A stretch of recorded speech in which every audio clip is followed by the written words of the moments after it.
জায়গা ঘুরে এসেছো তা না একটা সন্তানের জন্য। সত্য। তাই একটিবারের জন্য একটি জায়গায় যেতে পারবে? কোথায় বলুন বাচ্চারা? আজ তুমি পীরজা যাও না? বেশ, আপনার আদেশ মতো আজ আমি পীরজায় যাব। পীরজায় গিয়ে আমি দুহাত তুলে মোনাজাত করব আর বলবো, ওগো বাবা পীর, তুমি আমার গর্ভে একটি সন্তান দাও। ঠিক আছে, আমি আসি বাচ্চারা। তাই যে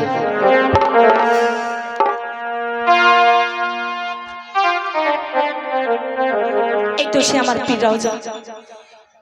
আমার বাচ্চানন্দা আমায় বলেছে ওই পীরজার মাঝারে গিয়ে তুমি দুহাত পেতে মোনাজাত করবে, শুধু একটি সন্তান চাইবে। ওগো পীর বাবা, তুমি হতভাগিনীকে একটি সন্তান দাও, একটি সন্তান দাও।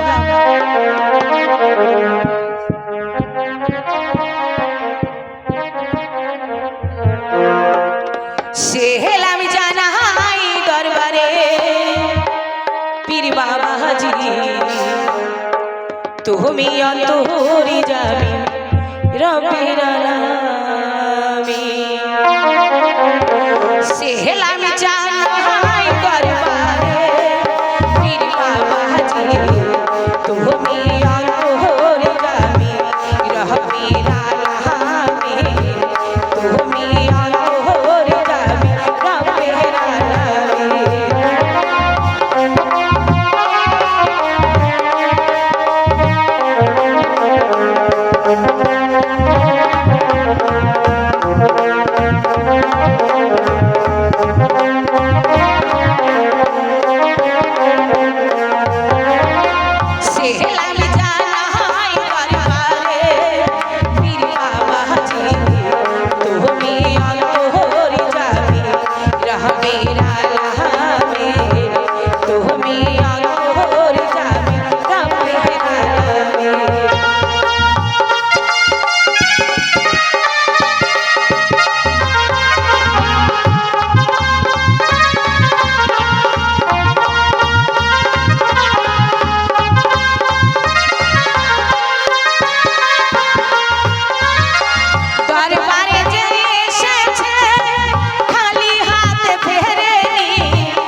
তবে মা, আজকে তুই মা, আজ তুই আমার দরবারে এসেছিস। হতভাগিনী সাকিনা আজ তোমার দরবারে এসেছে শুধু একটি সন্তানের জন্য। তুমি আমার সন্তানের জননী হবার সুযোগ দাও বাবা। আমার তোমার কাছে কিচ্ছু চাই না, শুধু একটি সন্তান চাই। আমি বুঝতে পেরেছি মা, আজ তুই একটি পুত্র সন্তানের কাঙ্গাল। তাই বলছি মা, আমি একদিন তোর বাড়িতে ফোকারের রূপ ধারণ করে যাব। তুই যদি আমায় চিনে নিতে পারিস, সেই দিনই হবি একটি পুত্র সন্তানের মা। হক মাওলা, হক মাওলা রব্বানা। আজ আমার পীর বাবা আমায় বলল, মা সাকিনা, আমি ফকিরের রূপ ধারণ করে তোর দরবারে যাব। তুই যদি চিনে নিতে পারিস তবে হবে পুত্র জননী, না হলে যদি হতে পারবি না মা, তুই হতে পারবি না। আমি তোমায় নিশ্চয় চিনে নেবো ফকির বাবা, নিশ্চয় তোমায় চিনে নেব।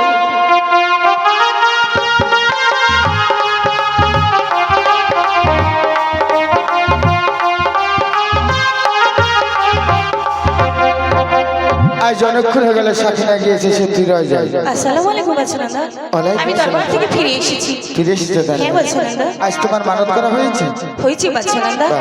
আজ তুমি অনেক পথ হেঁটে এগিয়েছো, তাই আজ তুমি ক্লান্ত হয়ে গেছে, তাই তুমি অন্ধের মহলে যে একটু বিশ্রাম করো। বেশ, আমি আসি বাচ্চানন্দা। হে খুদা, আজ আমি কোনো ফকিরকে খানা দান না করে আমি পানি পর্যন্ত গ্রহণ করি না, কিন্তু আজ আমার দরবারে এখন পর্যন্ত কোনো ফকির এসেছিল না, তাই আজ আমি একটি ঘোষণা করে দেব। আজ আমার বান্দাকে ডেকে আমি ঘোষণা করে দেব, আজ আমি এই হাসতে নিজে হাসতে অনেক ফকিরকে খানা দান করেছি, তার জন্য হয়তো খোদা তাআলা আজ আমার হাসতের জন্য কবুল করছে না, তাই আজ আমি ফকিরকে বলে দেব যে তারা নিজে হাসতে যেন আমার দরবার থেকে তারা খানা এবং কি তাদের সামান্য যতটা জিনিস পারে সেটা নিতে পারে। কে আছিস? বান্দাকে পাঠিয়ে দে। আমায় ডেকেছেন বাদশাহরা? হ্যাঁ, তোমায় ডেকেছি। বলুন বাদশাহরা আমায় কি জন্য ডেকেছে? আজ তুমি আমার এই ৭ রাজ্যে ঘোষণা করে দাও, যে যেমন ফকির আছে, আজ যে যারা গরিব মানুষ যারা অভাব হতো তাদেরকে তুমি ঘোষণা করে দাও এই বাদশাহনন্দা তার ভান্ডারখানা খুলে রেখেছে, কখনো তাকে তাদেরকে নিজে হাসতে কিছু দিবে না। তারা ফকির আর গরিব মিসকিন যা আছে তারা নিজে হাসতে তারা তুলে নিয়ে যে তারা গ্রহণ করবে। ঠিক আছে বাদশাহরা, তুমি ৭ রাজ্যে ঘোষণা করে দাও। আমি পালন করছি। তাই দেখো, এই রাজ্যে যারা ফকির আছেন তারা সকলে এসে আমার বাদশাহনন্দার এই ভান্ডারখানা খুলে রেখেছে, এই ভান্ডারখানায় নিজে হস্তে এসে নিজে গ্রহণ করে আপনারা চলে যাবেন। কেউ জানো ওই ভান্ডারখানা থেকে আপনারা ভিক্ষা না নিয়ে যাবেন না।